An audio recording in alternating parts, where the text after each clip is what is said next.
Let me just say, I know there are rumors, stories, and this, that, and the other about levee breaches and so forth. Not true, not true, not true. Now, the diversion gate on Red Chute is 100% open. That is sending water into Flat River. That's part of the plan. That's nothing new. That's nothing to be afraid of. That's what's planned. So please help us get that out. There has been no levee breach. But we continue to take this seriously. The initial flash flood obviously caused some flooding and some concerns. A lot of that water has receded. But the real killer coming up next is Flat River rising. And so people cannot relax. They're still under the mandatory evacuation. You have to take this seriously. It is going to come and get you. How deep, we don't know. How long, we don't know. But according to the predictions in the forecast, you need to be prepared. It's most likely going to rise.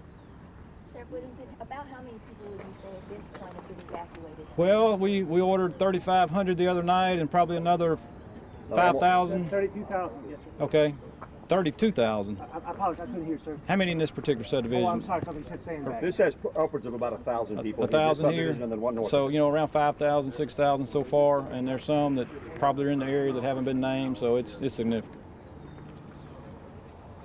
So, Sheriff, you're sure it's going to overtop the levee, just about sure of that? I'm as sure as the levee, as the Corps engineers and the Weather Service can tell us, that it will top it. And that will happen when? Best we can understand, Saturday, tomorrow night, most likely, or sometime tomorrow, maybe. And are they giving you how many inches over? They're just telling us it's most likely going over top, Rick. It's hard to predict. There are a lot of moving parts and targets. There's no way I can explain it in a news conference. It's complicated, but they're telling us the need to evacuate. It is going to come over. And the initial effect will be Dogwood South? That's the closest. Well, that's the closest to it, yes. But obviously, water's going to run south, and this is south. And so ultimately, eventually, at some point, as it flows over into Flat River will rise, causing these people problems. So y'all still have tons of manpower out? We're 24/7 wide open, yes, ma'am. Sheriff, there was an issue about sandbag availability or sandbagging that we stopped it, not doing anything? Not so. The same locations we've been saying for all week, they're still making sandbags. People can get them. We are limiting to what you can haul in the truck. Don't show up with a dump truck, but you can get whatever you can haul in a pickup truck, 25, I believe it is. Just to clarify, no breach and no breach expected? No breach. The levees are sound. It will top them, but no breaches. And to clarify, total, how many neighborhoods are now under? Well, including this one. Yeah, the 8 initial plus these two. Yeah, around 10. Plus Louisiana Downs. Plus the businesses around Louisiana Downs. A lot of people are affected. Is there a number you can give us, estimated number of people affected? Gene? 4,000 homes. Okay. 4,000 homes. Okay, and that's not counting hotels and so forth, but homes, 4,000 homes. This would be an unprecedented event in Bossier Parish? No question. I think more than 09, we thought that was it was a record. I think this is going to be top that. We did some numbers this morning, Sheriff, talking about Louisiana National Guard, Bossier Sheriff's Office, Bossier City Police and Fire, the Barksdale Air Force Base, everybody helping. We've rescued or taken out almost pushing about 1,000 people. Evacuated 1,000 people. We have helped them get out. That's correct. And that's by boat, by high water truck, that's correct, sir. And everything we've got. I appreciate the governor being here. He's gone now, but having him here, he asked me on the way, what do you need? And I was proud to tell him, and he repeated it or told it to you guys. But everything we've requested, they've gotten it here, and that means so much. When somebody else feels your pain and sends you all that they have, I know they're spread thin. The state's, under the gun, but the state agencies have just been fantastic. Speaking of feeling our pain, it's one thing to ask the governor what he thinks. What do you think as we ride through there and see?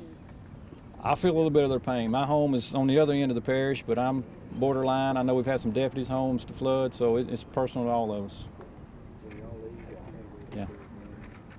And Mayor Walker and Ms. Bennett, or anyone, David, and DOTD, representatives, senators. Yes, sir. I would simply add that one thing we're extremely proud of in this parish, in this community, is how well we all work together. And we also want to stress that that the neighbors helping neighbors is an extremely part of this process. And lastly, just foot stomp a little bit that it ain't over. Unfortunately, we have all indications that it's going to continue to affect the parish from top to bottom. So people should not let the guard down simply because they've seen the waters recede a little bit. We still got some bad stuff coming. Ms. Bennett? Just one quick thing. This is a very dramatic event because there are so many elements that are coming together to make this an event, and there are not any of them good. This is also a historical moment because never before in Bossier Parish has there been anything like it. We, of course, want to be very careful about protecting the life and the safety of our citizens first, always. And unfortunately, we know that we're going to have some structures that are damaged, but we will all come through this together, as we always have done things together. As the mayor has said, neighbor helping neighbor, and the government doing what we can do to help out as well. So thank all of you for your interest.